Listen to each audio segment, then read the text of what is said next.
وَقُلْ جَاءَ الْحَقُّ وَزَهَقَ الْبَاطِلُ إِنَّ الْبَاطِلَ كَانَ زَهُوقًا۔ الحمد للہ رب العالمین والصلاة والسلام علی سید الانبیاء والمرسلین نبینا محمد وعلی آلہ وصحبہ اجمعین، اما بعد۔ رب اشرح لی صدری ویسر لی امری واحلل عقدۃ من لسانی یفقہوا قولی۔ محترم ناظرین کرام، احباب گرامی اور دیگر سامعین، اخوان المسلمون اور رافضیت کے درمیان جو آپس میں ایک دوسرے سے محبت اور بھائی چارگی ہے، اور کس طرح سے اخوانیوں نے رافضیوں کو پروموٹ کیا اور خمینی، ملعون خمینی کی رافضی بغاوت کو اسلامی حکومت کا ماڈل بنا کر کے پورے عالم اسلامی میں پھیلایا، اور پھر اس کے بعد کس طرح سے ان کو دخیل کیا عالم اسلامی کے اندر، کس طرح سے رافضیوں کے خبیث ایجنڈوں کو پورا کرنے میں اخوانیوں نے ساتھ دیا، اس پر گفتگو ہماری چل رہی ہے۔ اور یہ بات کہ کس طرح سے صحابہ کرام کے خلاف ہے اور دوسرے جو مسلمانوں کے بنیادی عقائد ہیں، قرآن کو مسلم ماننا، اس کے اندر کسی قسم کی کوئی تحریف نہیں ہے، اور صحابہ کو بنیاد ماننا، اصل ماننا، سب کے سب عادل ہیں، اللہ کی طرف سے انہیں رضی اللہ عنہم ورضوا عنہ کا خطاب مل چکا ہے، اللہ کے رسول نے کس طرح سے ان سے محبت کی ہے اور اللہ کے رسول نے ان کی کس طرح سے تربیت کی ہے۔ دوسرے جو اہل سنت والجماعت کے بنیادی عقائد ہیں، شیعوں کے کتنا اختلاف ہے کوئی کہہ نہیں سکتا ہے، لیکن اس کے باوجود کس طرح سے انہوں نے ان کا ساتھ دیا۔ میں بیان کر رہا تھا کہ ان کے جو نظریات ہیں، جو افکار ہیں قرآن کے بارے میں، صحابہ کے بارے میں، شیعوں کے، اس کے باوجود بھی ان کو کوئی فرق نہیں پڑتا ہے، اخوانیوں کو ان کا ساتھ دیتے ہیں اور ان کے ساتھ شامل رہتے ہیں تمام چیزوں میں، ان کے خبیث ایجنڈوں کو پورا یہ کرنے میں لگے ہوئے ہیں۔ چنانچہ چاہے وہ متقدمین ہو یا متاخرین، فارسی شیعہ رافضی جو مشہور محدثین کے نام سے ان کے ہاں پائے جاتے ہیں، جیسے مفید، محمد بن نعمان، ابو الحسن عاملی، نعمت اللہ جزائری، محمد باقر مجلسی، علی بن ابراہیم قمی، مرزا حبیب اللہ خوئی، حسین نوری تبرسی وغیرہ، جنہوں نے جزم اور یقین کے ساتھ قرآن میں تحریف مانا ہے اور اسے لکھ کر پھیلایا ہے باقاعدہ۔ یہ بڑے بڑے علماء، ایسا نہیں کہ آپ کہہ دو کہ جیسا کہ یہ اخوانی اور جماعت اسلامی والے بول دیتے ہیں کہ ارے ہر ایک جگہ کچھ نہ کچھ متشدد قسم کے لوگ پائے جاتے ہیں، جیسے کہ وسیم رضوی کہہ رہا ہے کہ قرآن کی بعض آیتوں کو خلفائے ثلاثہ نے، ابو بکر، عمر، عثمان نے ڈال دیا اس کے اندر، اور قرآن اس طرح سے گڑبڑ کر دیا ہے۔ تو یہ ایسا مسئلہ نہیں، ان لوگوں کا باقاعدہ عقیدہ ہے، ان کے کئی دسیوں بڑے بڑے مصنفین جو ان کی ہم مشہور محدثین اور علماء اور فقہا مانے جاتے ہیں، ان لوگوں نے اپنی کتابوں میں اس بنیادی نقطے کو انہوں نے ذکر کیا ہے۔ بنیادی نقطہ یہی ہے کہ یہ جزم اور یقین کے ساتھ عقیدہ رکھتے ہیں کہ قرآن محرف ہے اور اسے لکھ کر کے پھیلایا ہے ان لوگوں نے۔ رسول اللہ کے خلفاء، ان کے صحابہ امہات المومنین پر نقد و جرح، سب و شتم کو یہ دین بنا کر یہ لوگ پیش کرتے ہیں۔ عربوں کے خلاف عام نفرت یہ پھیلاتے ہیں، مکمل طور سے انہیں بلا کم و کاست موجودہ ایرانی نظام اور اس کے ملالی نے بلا شرم و حیا کے دین سمجھ کر شائع کیا ہے، اور اخوانی بھی سوائے چند کے سب میں اتفاق کیا اپنے اس منحوس سازشی قاعدے کی بنیاد پر، نتعاون فیما اتفقنا علیہ ویعذر بعضنا بعضا فیما اختلفنا فیہ۔ حکومت و اقتدار کے حصول کی خاطر سختی کرنا، مخالفین کی تکفیر کر کے ان کا صفایا کرنا، دونوں کا وتیرہ رہا ہے، چاہے اخوانی ہو یا ایرانی مجوسی ہو۔ چنانچہ 79 میں خمینی نے ایران کی شاہی حکومت کو طاغوت کہہ کر بغاوت کی، جس کا ساتھ فرانس اور برطانیہ نے دیا، پھر ہزاروں مخالفین کا صفایا کیا اور خود کو قدسی صفات سے متصف کر کے نبی امام کے درجے میں کر دیا۔ اطاعت اور فرما برداری میں جس طرح اخوانی مرشدین کا درجہ ہوتا ہے، چنانچہ ملعون خمینی کہتا ہے اذا نہض بامر تشکیل الحکومت فقیہ عالم عادل فإنه يلي من امور المجتمع ما كان يليه النبي منهم ووجب على الناس اسمه الهويته۔ اگر حکومت کی تشکیل دینے کے لیے ایک انصاف پسند فقیہ عالم کھڑا ہو جائے تو وہ امور سماج کی ذمہ داری اسی طرح نبھائے گا جس طرح ایک نبی نبھاتا ہے، اور اس وقت لوگوں پر اس کی اطاعت واجب ہو جاتی ہے۔ یہ اپنے حق میں کہہ رہا ہے۔ گویا ملعون خمینی اسلام کا دشمن کیسے شریعت سازی کا اختیار اماموں اور فقیہوں کو دے رہا ہے اور انہیں نبی کے برابر کا درجہ دے رہا ہے۔ ایک شیعہ عالم آیت اللہ حسن طبطبائی قمی اس نے خمینی کے اس عقیدے پر اعتراض کرتے ہوئے کہا، کون ہے؟ حسن طبطبائی قمی، یہ قم کا ہے، قم ان کا بہت بڑا مشہور شہر ہے، وہاں پر سب سے زیادہ غلیظ عقیدے، سنیوں کے خلاف سب سے زیادہ غلیظ عقیدے وہیں پر ان کو بتایا جاتا ہے، قم کے اندر۔ یہ عالم جو رافضی عالم ہے حسن طبطبائی، اس نے خمینی کے اس عقیدے پر اعتراض کر دیا، کہتا ہے کہ اس سے لازم آتا ہے کہ انبیاء اور اماموں کے ساتھ علماء کو بھی عصمت حاصل ہو جائے گی، جبکہ یہ غلط ہے، خواہ کتنا ہی متقی اور عادل کیوں نہ ہو، ایک فقیہ اور عالم وہ نبی اور اماموں کے درجے پر، ان کے یہاں جو امام ہوتے ہیں، امام معصوم ہوتے ہیں ان کے یہاں، تو اماموں اور انبیاء کے مقام پر وہ فائز نہیں ہو سکتا ہے۔ عالم فقیہ جو ہے وہ فقیہ رہے گا، عالم رہے گا، وہ نبی یا امام نہیں بن سکتا ہے۔ یہ اس نے کہا، حسن طبطبائی نے اپنے رافضی عقیدے کے مطابق ہی کہا۔ اس نے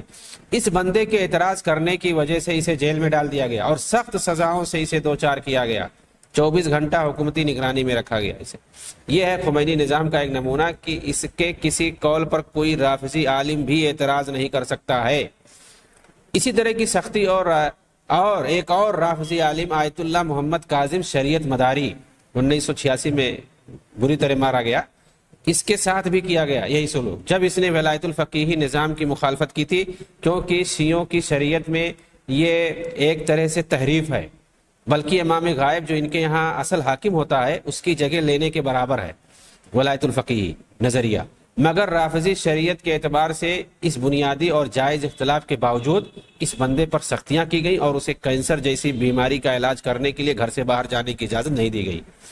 اور تختہ پلٹ کی سازش کا الزام لگا کر اسے اسی کے گھر میں محصور کر دیا گیا۔ پاسداران خمینی نے اسے گھر میں گھس کر مارا، اسے ذلیل کیا، یہاں تک کہ کینسر کی بیماری میں مبتلا ہو کر تڑپ کر 1986 میں مر گیا۔ اس سے بھیانک معاملہ ایک دوسرے رافضی عالم آیت اللہ حسین علی منتظری کے ساتھ ہوا، جو کہ خمینی کا نائب بھی رہ چکا تھا، لیکن اس نے بھی ولایت الفقیہ نظریے کا انکار کیا تھا، کیونکہ اس کی نظر میں یہ نظام ایک سیکولر ڈکٹیٹرشپ کی طرح سے، یعنی جتنے رافضی عالم تھے دوسرے، ان کا نظریہ سب ایک تھا، لیکن چونکہ یہ حسن بنا کے ساتھ مل کر کے اس نے ایک اپنا الگ نظریہ بنایا ہوا تھا ولایت الفقیہ اور حاکمیت والا نظریہ، اور اس نظریے پہ 3-4 لوگ متفق تھے باقاعدہ، خمینی تھا، سید قطب، حسن بنا اور یہ سید مودودی، یہ تینوں چاروں اس نظریے پہ قائم تھے۔ باقی چاہے وہ اہل سنت کے ہوں یا شیعہ کے ہوں، کوئی نہیں مانتا تھا اس کو، سب کہتے تھے کہ یہ ڈھکوسلا ہے، اور یہ شیعوں کے مطابق بھی چونکہ امام غائب ان کے یہاں ہوتا ہے، ان کے اپنے عقیدے کے مطابق، تو یہ جائز نہیں ہے ولایت الفقیہ، اور اہل سنت کی یہاں حاکمیت کا نظریہ یہ بھی صحیح نہیں ہے، کیونکہ اصل تو عبادت ہے، اور یہ حکومت جو ہے یہ اللہ کی طرف سے خلافت ہے، حکومت ہے، بادشاہت ہے، یہ سب اللہ کی طرف سے انعام ہے، اس کو پہلے مقام پہ رکھنا یہ غلط ہے، پہلے مقام پر عبادت کو رکھنا، اللہ رب العالمین کی اطاعت کو رکھنا یہ اصل ہے۔ تو لیکن ان تینوں چاروں خونخوار لوگوں نے کس طرح سے عقیدہ بنایا ولایت الفقیہی کا نظریہ اور حاکمیت الہیہ کا نظریہ۔ تو میں یہ کہہ رہا تھا کہ جس طرح سے حاکمیت کا نظریہ تمام اہل سنت والجماعت نے رد کر دیا، کیونکہ یہ ظاہر سی بات ہے دین اسلام کے بنیادی اصول کے باقاعدہ خلاف ہے، یہ انبیائی مشن کبھی نہیں رہا ہے، اور نہ ہی سلف کا ایک کبھی مشن رہا ہے، صحابہ نے کبھی یہ کام نہیں کیا، سب نے سب سے پہلے دعوت و تبلیغ کا کام کیا ہے، عقیدے کی دعوت دی ہے، توحید کی دعوت دی ہے، معاشرے اور سماج کو سب سے پہلے موحد بنایا ہے، اس کو بااخلاق بنایا ہے، پھر وہیں سے اسی سے ایک جماعت نکلتی ہے جو بہتر ہوتی ہے، صالح ہوتی ہے، اور اللہ رب العالمین انہی سے ساری ذمہ داریاں لیتا ہے۔ ان ذمہ داریوں میں حکومت اور سربراہی کی بھی ذمہ داری ہے۔ ایسا نہیں کہ سب سے پہلے بھائی تم کو حکومت قائم کرنا ہے تو پہلے تم کو آدمی بنانا پڑے گا، بہتر بنانا پڑے گا، وہ کہاں سے بنے گے؟ اسی سماج کو پہلے ماجنا پڑے گا، بنانا پڑے گا، بہتر بنانا پڑے گا۔ تو کوئی بھی نبی ہو آتا ہے یا کوئی بھی ریفارمر آتا ہے، وہ سب سے پہلے سماج کی اصلاح کرتا ہے، اس کو بہتر، اس کی اچھی تربیت کرتا ہے، اور جب سماج صحیح ہو جاتا ہے، اس کے اندر اچھے لوگ پیدا ہو جاتے ہیں، صالح لوگ پیدا ہو جاتے ہیں، تو وہی لوگ اسی سماج کو بہتر طریقے سے ذمہ داری کے ساتھ چلاتے ہیں، اور اسی کو ریاست اور حکومت کہتے ہیں، ساری ذمہ داری کے ساتھ اگر چلایا جائے تو۔ لیکن ان کے یہاں تو کچھ اور ہی مسئلہ تھا، یہ جو دشمنان اسلام تھے ان کے ایجنٹ بن کر کے یہ کام کر رہے تھے، اس لیے انہوں نے الٹا معاملہ کر دیا کہ سب سے پہلے ہم حکومت کریں گے، حکومت بنائیں گے۔ حکومت بنانے کا مطلب یہی ہے کی جو ہے خونریز لڑائی ہوگی، لڑائی جھگڑا ہوگا، خونی فساد ہوگا، اور یہی یہ لوگ کرتے چلے آئے ہیں آج تک، اسی سے عالم اسلام کو نجات نہیں ہے۔ تو میں یہ بتا رہا تھا کہ خمینی کا جو خیر ولایت الفقیہی نظریہ تھا یہ ایران کے اندر شیعوں کے اندر معروف نہیں تھا، اور اس کا یہ نادر معاملہ تھا، نادر فتویٰ تھا، نادر اس کی یہ سوچ تھی جو اس نے قائم کی تھی۔ لیکن کیا کیا جو بھی مخالفت کرتا تھا اس کو چونکہ اس نے جس طرح سے تنظیم خاص بنا رکھا تھا حسن بنا نے، اسی طرح سے خمینی نے بھی پاسداران انقلاب کے نام سے اس نے ایک تنظیم بنا رکھی تھی، مسلح فدائی تنظیم بنا رکھی تھی عداد ہند، جو ایک حکم پر جو ہے گولی چلانے والے تھے، مارنے والے تھے، وہ نہیں دیکھتے تھے کہ کون مر رہا ہے کون نہیں مر رہا ہے۔ ایسے اندھا دھند جانور اور آدم خور ایک تنظیم خمینی نے بھی بنا رکھی تھی، اسی کا وہ بھی استعمال کرتا تھا باقاعدہ اپنے مخالفین کو کا صفایا کرنے کے لیے۔ چنانچہ خمینی نے اپنے فتوے کی جو بھی مخالفت کرتا تھا اس کے فتوے کی ہزاروں سیاسی مخالفین کو اس نے پھانسی دے دیا۔ جو بھی انکار کرتا تھا ولایت الفقیہ نظریے کا، اور اس کی نظر میں یہ نظام ایک سیکولر ڈکٹیٹرشپ کی طرح، نہ کہ دینی حکومت، ایسے لوگوں کو جو مانتے تھے کہ یہ نظریہ صحیح نہیں ہے، اس کے سیاسی ایجنڈے کی خلاف ورزی کرتے تھے، فوراً اسے پھانسی دلوا دیتا تھا، یا اسے جلا وطن کر دیتا تھا، یا اسے گھر کے اندر نظر بند کر دیتا تھا۔ اس طرح پاسداران خمینی کے سلوک پر بھی اعتراض کا، جس کا نتیجہ یہ ہوا کہ اس شخص کو یعنی حسین علی منتظری کو اس کے گھر میں قید کر دیا گیا، اور اس طرح دنیا سے وہ چلا گیا، کسی کو پتہ بھی نہیں چلا، جبکہ یہ خمینی کا نائب تھا۔ کون؟ حسین علی منتظری، اس نے اعتراض کیا تھا ولایت الفقیہ نظریے۔ چنانچہ خمینی اور اس کے رافضی گرگے اپنے خمینی نظریے کے خلاف جسے بھی پاتے اسے قتل کرنے ٹھکانے لگانے کی فکر میں رہتے تھے، خواہ وہ کوئی بھی ہو۔ بالکل یہی خونی سوچ اخوانیوں کی بھی ہے کہ اپنے مخالف کے خلاف طاقت کا استعمال کر سکتے ہیں۔ چنانچہ حسن بنا نے کہا ان الاخوان المسلمین سیستخدمون القوة العملیہ حیث لا یجدی غیرہا، جب طاقت کے علاوہ کوئی وسیلہ کام نہ کرے تو پھر اخوان المسلمین عملی پیمانے پر طاقت کا بھی استعمال کریں گے اپنے مخالفین کے خلاف۔ یہ کس نے کہا؟ حسن بنا نے کہا۔ بالکل حسن بنا کی طرح بلکہ اس سے بھی زیادہ تشدد اور خونی انداز میں سید قطب اپنی بارودی کتاب معالم فی الطریق اور داعشی کتاب فی ظلال القرآن میں اپنا رکھا ہے۔ اخوانی اور روافظ کے یہاں نظام حکومت سب سے اولین فریضہ ہے، اور اس کی خاطر تمام فرائض مقرر کیے گئے ہیں۔ چنانچہ ان کے نزدیک اصل حکومت ہے، پھر دوسری عبادات۔ اسی بات کی وضاحت خود سید مودودی نے کی ہے کہ حکومت الہیہ کے لیے تمام فرائض ہیں۔ چنانچہ ان کی حیثیت دوسرے تمام فرائض جو ہیں ان کی حیثیت ایک ٹریننگ کورس کی ہے، مطلب جیسے ہی حکومت قائم ہو جائے اس کی حیثیت ختم ہو جائے گی۔ سید قطب کے نزدیک جب تک اخوانی سوچ کے اعتبار سے الہی حکومت قائم نہ ہو جائے، موجودہ ساری مساجد مسجد زرار کے حکم میں، ان میں جماعت اور جمعہ جائز نہیں ہے۔ وہ کلمہ توحید کے اندر معبود کا ترجمہ حاکم سے کرتے ہیں، اور اسے انہوں نے اپنے گرو سید مودودی سے ماخوذ کیا ہے، اسے اخذ کیا ہے۔ اسی نظریے کی طرف خمینی نے اشارہ کیا تھا اپنے اس رسالے میں، جسے 31 دسمبر 88 میں اس وقت صدر خامنئی کے پاس بھیجا تھا کہ روحانی پیشوا کو سارے دینی اور حکومتی اختیار حاصل ہیں، بلکہ اسے اختیار ہے کہ اگر چاہے تو کسی دینی فریضہ کو بھی ملغا کر دے یا روک دے وقتی طور پر اگر مناسب سمجھے۔ یہ مطلب ہے کیونکہ دوسرے جو فرائض ہیں وہ ثانوی درجہ ہے، اصل جو ہے وہ حکومت ہے، اخوانیوں کے یہاں بھی رافضیوں کے یہاں بھی۔ تو اگر حاکم وقت چاہے تو دوسرے فرائض کو ملغا کر دے یا روک دے۔ چنانچہ کہتا ہے لا بد ان وضع ان الحکومہ شعبۃ من ولایت رسول اللہ المطلقہ وواحدہ من احکام الاولیہ للاسلام ومقدمہ علی جمیع احکام الفریع حتی الصلاۃ والصوم والحج۔ ان الحکومہ تستطيع ان تمنع مؤقتا في ظروف تناقض مع مصالح البلد الاسلامی اذا اراد ذلك ان تمنع من الحج الذي يعتبر من الفرائض المهمہ الالہیہ۔ میں یہ واضح کر دینا چاہتا ہوں، خمینی بول رہا ہے کہ حکومت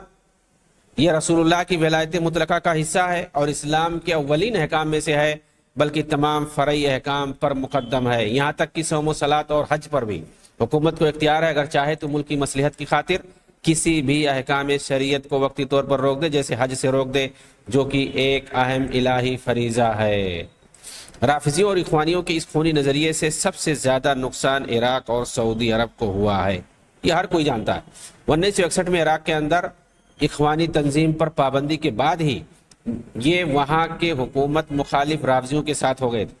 خمینی نے 79 کے بعد جب اپنے خونی انقلاب کو دوسرے مسلم عرب مملکوں تک پھیلانے کے چکر میں عراق کے اندر فرقہ وارانہ فساد پھیلانے کی کوشش کی اور یہ نعرہ لگایا طریق القدس و مکہ یمر عبر کربلا، یہ کہہ رہا تھا کہ حرمین اور بیت المقدس کی آزادی کا راستہ کربلا ہو کر کے گزرتا ہے، مطلب یہ کہ عراق پہ حملہ کرو۔ تو عرب ملکوں میں بطور خاص عراق کے اندر بڑے پیمانے پر فساد پھوٹ پڑا شیعوں اور سنیوں کے درمیان، اور اخوانیوں نے ایران کا ساتھ دیا جس نے 22 ستمبر 80 میں اپنے دہشت گرد ملیشیاؤں کے ساتھ عراق میں داخل ہوا اور 8 سال تک جاری خونی جنگ میں لاکھوں لوگ مارے گئے، جس میں زیادہ تر ایرانی سنی مسلمان تھے۔ اس جنگ میں جبکہ سارا عالم اسلام عراق کا ساتھ دے رہا تھا، یہ منافقین امت اخوانی ناپاک ملعون خمینی کا ساتھ چپکے سے دیے ہوئے تھے، بلکہ خمینی کے ساتھ یہ چپکے ہوئے تھے۔ بہرحال 8 اگست 1988 میں اقوام متحدہ اور دیگر پڑوسی ممالک کی کوششوں سے یہ جنگ ختم ہوئی، لیکن اتنا خون پینے کے بعد بھی خمینی نے کہا وہ شریف تو کاسا سم بے قبول القرار، یعنی سیکورٹی کونسل کے قرارداد 479 کو میں نے زہر سمجھ کر گھونٹا ہے، کیونکہ اس میں عراق کو کامیابی ملی تھی اور اس مردود کو ناکامی، جس کا ارادہ عرب ملکوں میں تباہی پھیلانا تھا اور عراق کے بعد حرمین پر قبضہ کرنا تھا، جس کا ساتھ مردود اخوانی دے رہے تھے الحزب الاسلامی العراقی تنظیم کے تحت۔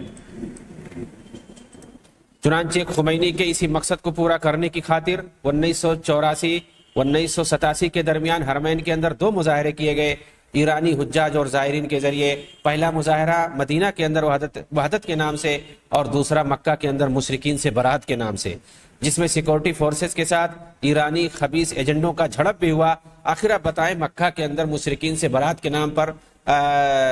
مظاہرہ کرنے کا کیا معنی ہے؟ یعنی مکہ کے اندر جو ہے یہ لوگ مانتے ہیں، جیسے اخوانی مانتے ہیں ویسے رافضی مانتے ہیں کہ وہاں پر آج بھی مشرکین رہ رہے ہیں۔ یعنی جو اہل سنت ہے، جو توحید پرست ہیں، اہل توحید ہیں، ان کو آج بھی یہ مشرکین سمجھتے ہیں، اور اخوانی جس طرح سے کہتے ہیں کہ مسلمان جاہلیت کے دور میں زندگی گزار رہے ہیں۔ بلکہ سید قطب نے تو یہاں تک کہا ہے کہ اس وقت قرآن کو جن مشرکوں کا سامنا ہے وہ کہیں زیادہ جاہل ہیں بمقابل اس وقت جب قرآن نازل ہوا تھا، جس وقت ان کو قرآن کو سامنا تھا۔ یعنی جس وقت قرآن نازل ہوتے وقت کافروں سے اور مشرکوں سے کا سامنا تھا، اس سے کہیں زیادہ جاہل اور مشرک آج کے لوگ ہیں، قرآن کا سامنا ان سے ہے، نعوذ باللہ من ذالک۔ تو ان خبیث ایرانیوں نے مشرکین سے برات کے نام سے مکہ کے اندر مظاہرہ کیا تھا، جس میں سیکورٹی فورسز کے ساتھ ایرانی خبیث ایجنٹوں کا جھڑپ بھی ہوا تھا، جس میں کئی حجاج کرام اور شہری جاں بحق ہوئے تھے۔ اس کے بعد سعودی وزارت داخلہ نے خمینی کے نمائندے مہدی کروبی سے بات کر کے کسی بھی طرح سے ایرانی حجاج کے اکٹھا ہونے پر پابندی لگا دی۔ خامنئی کے دور میں ایرانی حجاج نے خفیہ طور پر مکہ کے اندر ہڑبونگ مچانے کی کوشش کی، مگر سعودی سیکورٹی فورسز نے ہر اس ایرانی مردود کو گرفتار کر کے جیل میں ڈال دیا جس نے تھوڑا بھی حصہ لیا ہو۔ جونیئر جارج بش اور باراک اوباما کے 4 ادوار یعنی 2001 سے 2009 اور 2009 سے 2017 میں ایرانیوں اور اخوانیوں نے عرب ممالک میں خوب فساد پھیلایا، بطور خاص 4 عرب ممالک میں عراق، سیریا، لبنان اور یمن میں۔ اخوانیوں نے سلمان عودہ، خالد راشد وغیرہ کی قیادت میں ریاض اور قسیم کے اندر مظاہرہ کیا، سیاسی اصلاحات لانے کا مطالبہ کیا بالکل ایرانی ماڈل پر، مگر ان سارے خمینی کے ایجنٹوں کو عوامی بیداری کے ذریعے صحیح سے ان کی منافقت پہچان کروا کر انہیں ذلیل کیا گیا کہ کس طرح سے یہ اپنے ملک کے ساتھ غداری کر کے مجوسیوں کا ایجنڈا پورا کر رہے ہیں۔ چنانچہ لندن میں بیٹھ کر اخوانی محمد مصری نے کھل کر سلمان عودہ کو سعودی کا خمینی کہا تھا کہ سعودی کے اندر سلمان عودہ کے ذریعے وہی کام لیا جا رہا ہے جو کام خمینی کے ذریعے ایران میں کرایا گیا، تاکہ ہمیشہ کے لیے فرقہ وارانہ فساد میں عرب خطہ جلتا رہے اور اعدائے اسلام کو اطمینان رہے۔ چنانچہ اعدائے اسلام نے جس طرح خمینی کے خونی ملیشیاؤں کو عراق، سیریا، لبنان اور یمن میں حکومت دلانے کا وعدہ کیا گیا، اسی طرح اخوانیوں کو مصر، ٹیونس اور لیبیا کے اندر وعدہ کیا گیا تھا۔ یہودیوں کی طرح سے خمینی نواز ایرانیوں کی ایک خاص پہچان یہ ہے کہ یہ پورے ایران میں اور جہاں بھی ان کی حکومت ہو وہاں فارسی نسل ہی کو اصل کی حیثیت مانتے ہیں اور دوسروں کو ثانوی درجہ دیتے ہیں، چاہے وہ خود شیعہ ہی کیوں نہ ہو، کیونکہ شیعیت کا ٹھیکہ انہوں نے خود لے رکھا ہے۔ لیکن اخوانیوں کا چونکہ کوئی خاص طبقہ تھا نہیں، اس لیے انہوں نے معصومیت والا طریقہ اپنایا۔ اس تنظیم میں جو شخص زیادہ معتبر ہو، رازداری میں سب سے بڑا ہوا ہو، قدیم ہو، سینئر ہو، اسی کو تنظیم کا ذمہ دار اور مرشد بنایا جاتا ہے۔ اس لیے انہوں نے رفاہی اور دعوتی تنظیموں کو عالم عرب میں پھیلایا اور بہت سارے لوگوں کو اپنا ممبر بنایا۔ عراق اور سعودی کے علاوہ مصر کو بھی ان دونوں نے کافی نقصان پہنچایا۔ بطور خاص 2012 میں جب اخوانیوں کا سیاسی ظہور ہوا اور اخوانیوں نے ایرانیوں کے ساتھ مل کر خوب جشن منایا کہ 40 سال کے بعد کس طرح سے ان کا خواب پورا ہوا، اب کس طرح سے دونوں ایک شیعوں کا اور دوسرا سنیوں کا چہرہ بن کر کے عالم اسلام میں لوٹیں گے، مگر ایک ہی سال میں ان کا خواب چکنا چور ہو گیا، کیونکہ یہ اپنے ملک سے زیادہ اپنی تنظیم اور ایران کے خیر خواہ تھے، اور یہ چیز مصر کے تمام حکومتی اور عسکری اہلکار اچھی طرح سمجھتے تھے۔ اس کی ایک معمولی مثال یہی ہے کہ مصری انٹیلیجنس ایجنسی کے چیف جنرل رافت شحاتہ ایک بار اہم کام کے لیے محمد مرسی کی صدارتی آفس میں گئے، جہاں کئی ایک غیر حکومتی اخوانی لیڈران بیٹھے ہوئے تھے۔ رافت شحاتہ نے تنہائی میں بات کرنا چاہی، مگر مرسی نے کہا کہ یہ سب اپنے آدمی ہے، کوئی خطرہ نہیں ہے۔ یہ سن کر رافت شحاتہ کو مرسی کی ملک کے تئیں خیر خواہی کا اندازہ ہو گیا، اس لیے اس نے صرف معمولی اور غیر اہم امور پر گفتگو کر کے چلا آیا اور جو ضروری باتیں تھیں انہیں چھوڑ دیا۔ یہی وجہ ہے کہ جب 30 جون کو مرسی حکومت کے خلاف مصری عوام نے میلین مارچ نکالا اور مرسی نے فوج کو گولی چلانے کا آرڈر دیا،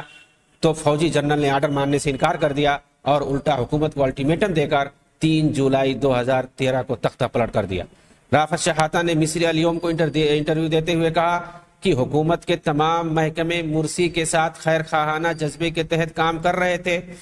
ان کے خلاف کسی کی کوئی سازش نہیں تھی، مگر جب وہ عوام کا خیال نہ کر کے اپنی تنظیم کو فوقیت دے رہے تھے ملک کے سربراہ اعلیٰ کی کرسی پر ہوتے ہوئے، تو آخر ان کی بات کون سنے گا؟ ظاہر ہے حکومت عوام کی بات مانے گی، نہ کہ کسی تنظیم یا جماعت یا کسی فرد پر چلے گی۔ رافت شحاتہ نے یہ بھی کہا کہ محمد مرسی اخوانی اہلکاروں کے سوا کسی دوسرے پر بھروسہ ہی نہیں کرتے تھے، بلکہ مصر کے کٹر دشمن ایران کے جنرل قاسم سلیمانی کے مشورے پر اپنا الگ انٹیلیجنس ایجنسی بنانے کی پلاننگ بنا رہے تھے، تاکہ اپنی تنظیم کے لیے کام کیا جائے، نہ کہ ملک اور عوام کی خدمت کے لیے۔ اس کی ایک واضح مثال 2011 اور 12 میں بغاوت کے بعد کس طرح انہوں نے فوری طور پر ایک سیاسی جماعت بنائی، یعنی 6 جون 2011 میں حزب الحریہ والعدالہ کے نام سے، اور نعرہ لگایا المشارکہ للمبالغہ۔ یہ نعرہ موجودہ مرشد محمد بدی نے لگائی تھی، جس کا مقصد تھا کہ ہم مشارکت سے حکومت میں آنا چاہتے ہیں، نہ کہ حکومت پر قبضہ میرا مقصد ہے، جبکہ حکومت سے انتخاب سے پہلے بغاوت کے وقت ان کا نعرہ تھا الاسلام هو الحل کا۔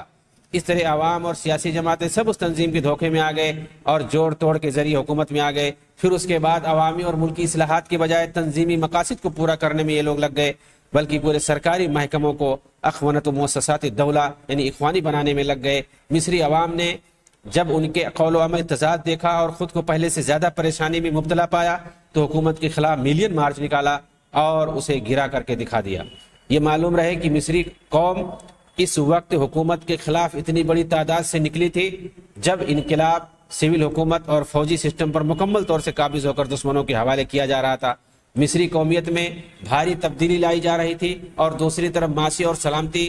اصلاحات کے سارے وعدے کو بھلا دیا گیا تھا، جس کی وجہ سے مصری عوام خود کو ٹھگا ہوا محسوس کر رہی تھی اور پہلے سے کہیں زیادہ مظلوم اور مقہور نظر آ رہی تھی۔ دوسری طرف یہ جدید اخوانی حکومت آتے ہی ایرانی حکومت سے روابط بڑھانا شروع کر دیے، جس سے 30 سالوں سے تعلقات منقطع تھے، بلکہ سرکاری زیارتیں جاری ہو گئیں۔ اگست 12 میں مرسی نے بڑا دورہ کیا، 13 فروری میں محمود احمدی نژاد نے قاہرہ کا بڑا دورہ کیا۔ عراق، سیریا، لبنان، یمن کی طرح ایران مصر کے اندر بھی اپنے عزائم پورا کرنے کی فراق میں تھا اور اس کے لیے سفارتی، تجارتی، سیاحتی اور تعلیمی تعلقات بنانا شروع کر دیے۔ فاطمی دور میں بنے دینی مراکز اور مساجد کی ترمیم کے نام پر 50 حسینیات بنائے جا رہے تھے، جو ملک میں بغاوت کرنے کے لیے ٹریننگ کرنے اور سب صحابہ کے لیے شیعوں کے لیے حقیقی مراکز ثابت ہوتے۔ حالانکہ مصر میں شیعہ آبادی کی نسبت 1% سے بھی کم ہے، مگر انہی شیعوں کا استعمال کر کے مصر میں رفض و تشیع پھیلانا شروع کر دیا گیا۔ اسی کو دیکھتے ہوئے ایک بار اکتوبر 2012 میں مصر کی مفتی عام علی جمعہ نے ایران کو مخاطب کر کے کہا تھا اتقوا اللہ فینا وفی انفسکم۔ اخوانیوں کو کس طرح سے ایران حمالی کے طور پر استعمال کرتا ہے اور مصر کے اندر فاطمی حکومت کی وجہ سے کس طرح ایران اس بات کا حریص ہے کہ رافضی شیعوں کی حکومت وہاں دوبارہ آ جائے، کیونکہ وہ اپنے باپ دادا کی حکومت کو لانا چاہتے ہیں، حالانکہ مصر میں صرف ان کی آبادی 1% بھی نہیں ہوگی برابر۔ اس کا اندازہ اخوانیوں کی حکومت آنے کے بعد ان کی خوشی سے لگائی جا سکتی ہے، نیز مشہور رافضی خبیث ذاکر یاسر حبیب کے اس منحوس عزائم سے لگایا جا سکتا ہے جس میں بڑی بے شرمی سے کہتا ہے نريد ان نحدث ثورة في مصر من خلال شراء لباس بعض من افراد الجيش والمسؤولين لاحداث انقلاب ثم يسلموننا الحكم بعد ذلك وسنقوم بشراء سياسيين وسنفرض التشيع بالقوة في مصر مثل ما حدث في ایران عندما ذهب شیعة العراق ولبنان التشيع في ایران. ہماری خواہش ہے کہ فوج کے بعض افراد اور دیگر بعض مصریوں کے ذریعے مصر کے اندر انقلاب برپا کیا جائے، پھر اس کے بعد وہ حکومت ہمارے حوالے کر دیں، سیاستدانوں کو ہم بعد میں خرید لیں گے، پھر مصر میں ہم تشیع کو ویسے ہی لاگو کر دیں گے جس طرح ہم نے عراق اور لبنان میں کیا ہے اور جس طرح ایران کے اندر تشیع کو ہم نے نافذ کیا ہے. ادھر اخوانیوں کی حکومت گرنے کے بعد وہ باولا ہو گئے اور یہ فطری تھا کیونکہ یہ اپنے مقاصد میں پوری طرح کامیاب نہیں ہو سکے تھے، اسی لیے مسلح جنگ پر آمادہ ہو گئے اور اس کے لیے کئی ایک سلسلہ وار دہشت گردانہ کارروائیاں کی. اور جب 3 جون 14 میں انتخاب ہوا تو اسے ماننے سے انکار کر دیا اور یہ آج تک مصری حکومت کے ساتھ حالت حرب میں ہیں. یہ مصری حکومت کو حربی کافر سمجھتے ہیں، آج بھی مجوسیوں کو دوبارہ مصر حوالے کرنے کے فراق میں یہ لڑ مر رہے ہیں اور قید و بند کی صحبتیں برداشت کر رہے ہیں، یہ اخوانی مردود. دوسری طرف حکومت گرنے کے بعد لندن میں واقع ایک بڑی بلڈنگ میں ایک ترک ہوٹل کے اوپر کرکل وڈ نامی علاقے میں انگریزوں کے تحفظ میں رہ رہے اخوانیوں نے ایک میڈیا ہب بنا رکھی ہے جہاں سے مصری حکام کے خلاف شب و روز یہ پروپیگنڈا کرتے رہتے ہیں. مصری حکومت کی طرف سے بار بار احتجاج کرنے پر ڈیوڈ کیمرون نے اپنے دور حکومت میں اخوانیوں پر کسی حد تک نکیل کسی تھی، مگر پھر وہ آزاد ہو کر اپنے مشن پر لگے ہوئے ہیں. بلکہ 2013 کے بعد اخوانیوں نے مصری علاقے سینا کے اندر کئی ایک جہادی تنظیمیں بنا لی جن کی مالی امداد ایران کرتا ہے، جیسے انصار بیت المقدس، کتائب الفرقان، التوحید والجہاد، رایات السود وغیرہ. اس کے علاوہ کچھ خفیہ مسلح فدائی نئی تنظیمیں بھی بنا ڈالی ہیں جیسے حرکہ مجہولون، حرکت العقاب الثوری، حرکت المقاومہ شعبیہ، جن کا مقصد صرف حکومتی اہلکاروں، سرکاری محکمہ جات، حکومتی اقتصادی اہداف، عالمی اور ملکی بڑی بڑی کمپنیوں کو نشانہ بنانا ہے. یعنی مصالحت کے راستے سے اگر اقتدار نہیں مل سکتا تو ان کا دوسرا راستہ خونی پرتشدد مسلح جھڑپ ہے. وہ خود کش بمباروں کے ذریعے سے اسی خونی عمل سے یہ اشارہ دینا چاہتے ہیں کہ ہم کبھی بھی واپس آ کر اقتدار پر قابض ہو سکتے ہیں، چاہے اس مقصد کے لیے ہزاروں معصوم جانیں ہی ضائع کیوں نہ ہو جائیں. حرکت المقاومہ شعبیہ جسے اخوانیوں نے 14 اگست 2014 کے دن تشکیل دیا، آتے ہی سب سے پہلے مصری فوج کے خلاف بیان دیا. چنانچہ سیکورٹی فورسز اور فوج کو مخاطب ہو کر کے کہا من التزم من الجیش مکانہ فهو آمن اما من اعتدى فلا یلومن الا نفسه. فوج اگر اپنے بیرکوں میں رہتی ہے تو وہ مامون ہے، لیکن اگر باہر آ کے ظلم کرتی ہے تو وہ اپنے نقصان کا خود ذمہ دار ہوگی. اپنے اسی تخریبی مقصد کو پورا کرنے کے لیے 19 جون 2015 کے دن ایک بڑا خونی خودکش بمباری کی چیف جسٹس کے مشیر خاص ہشام برکات کی گاڑی پر کی، جس میں مشیر خاص کے ساتھ کئی لوگ جاں بحق ہوئے. محمد مرسی کی معزولی کے بعد بہت سے اخوانی مصر چھوڑ کر بھاگ گئے، زیادہ تر ترکی چلے گئے. ان میں خطرناک اخوانی حزب الفضیلہ کا لیڈر محمد فتحی ہے جو ترکی میں بیٹھ کر مصر کے خلاف مسلح فدائی تکفیری تنظیموں کی سرپرستی کرتا ہے اور جسے مصری حکومت نے کئی ایک خونی حملوں میں ذمہ دار بھی ٹھہرایا. اس کے زیر سرپرستی باغی تنظیمیں زیادہ تر سرکاری اہلکاروں کی گاڑیوں، ریل گاڑیوں اور فوجی پریڈوں کے موقع پر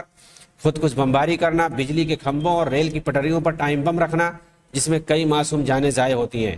14 اگست 2013 کے دن رابعہ میدان میں ایک اخوانی رضاکار احمد المغیر مصری نوجوانوں کو اسلحہ اٹھانے پر ابھارتے ہوئے کہتا ہے یا شباب الاسلام المجاہد فی مصر یا جیات واحدہ یا حیات واحدہ فلتکن فی سبیل اللہ وہی موتۃ واحدہ فلتکن فی سبیل اللہ. اے مسلم نوجوانوں، مصر کے مجاہد سپوتوں، ہمارے پاس صرف ایک ہی زندگی ہے، اسے اللہ کے راستے میں قربان کر دو. ایک ہی موت ہے، اسے اللہ کے راستے میں مار دو. حالانکہ اخوانیوں کی اس طرح کی تمام دعوت اللہ کے راستے میں نہیں بلکہ کرسی اقتدار کے راستے میں ہوتی ہے. اسی اخوانی احمد مغیر نے 2018 میں اعتراف کیا تھا کہ رابعہ ادویہ میدان میں اخوانیوں اور فوج کے درمیان مسلح جھڑپ ہوئی تھی اور اسی وقت سریت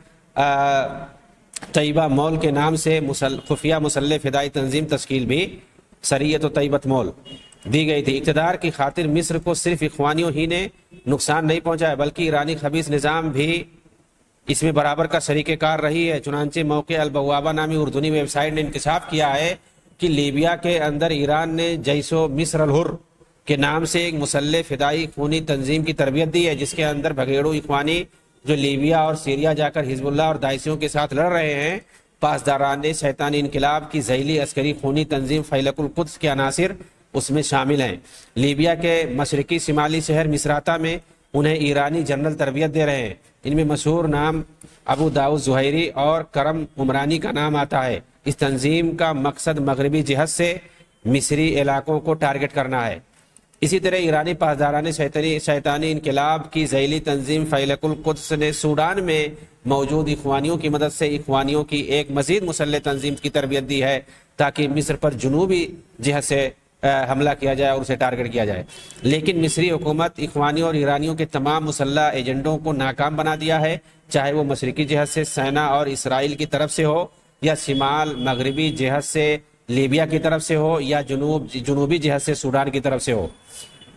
بطور خاص، جبکہ مصر نے سعودی عرب، امارات، بحرین اور اردن کے ساتھ اخوانیوں کے خلاف معاہدہ کیا اور سب نے اخوانی تنظیم حزب اللہ، حماس اور پاسداران شیطانی انقلاب کو دہشت گرد قرار دے دیا، جس سے عمومی طور پر ان خونی ملیشیاؤں کی معاشی کمر ٹوٹ گئی۔ بطور خاص عرب ممالک میں انہیں پوری طرح گھیر کر جس طرح ایکسپوز کیا گیا اس سے یہ اس وقت بالکل انڈر گراؤنڈ ہو چکے ہیں۔ اللہ رب العالمین ان خبیثوں کے خبیث ایجنڈوں سے عالم اسلامی کو محفوظ رکھے، آمین۔ وآخر دعوانا ان الحمدللہ رب العالمین، والسلام علیکم ورحمۃ اللہ وبرکاتہ۔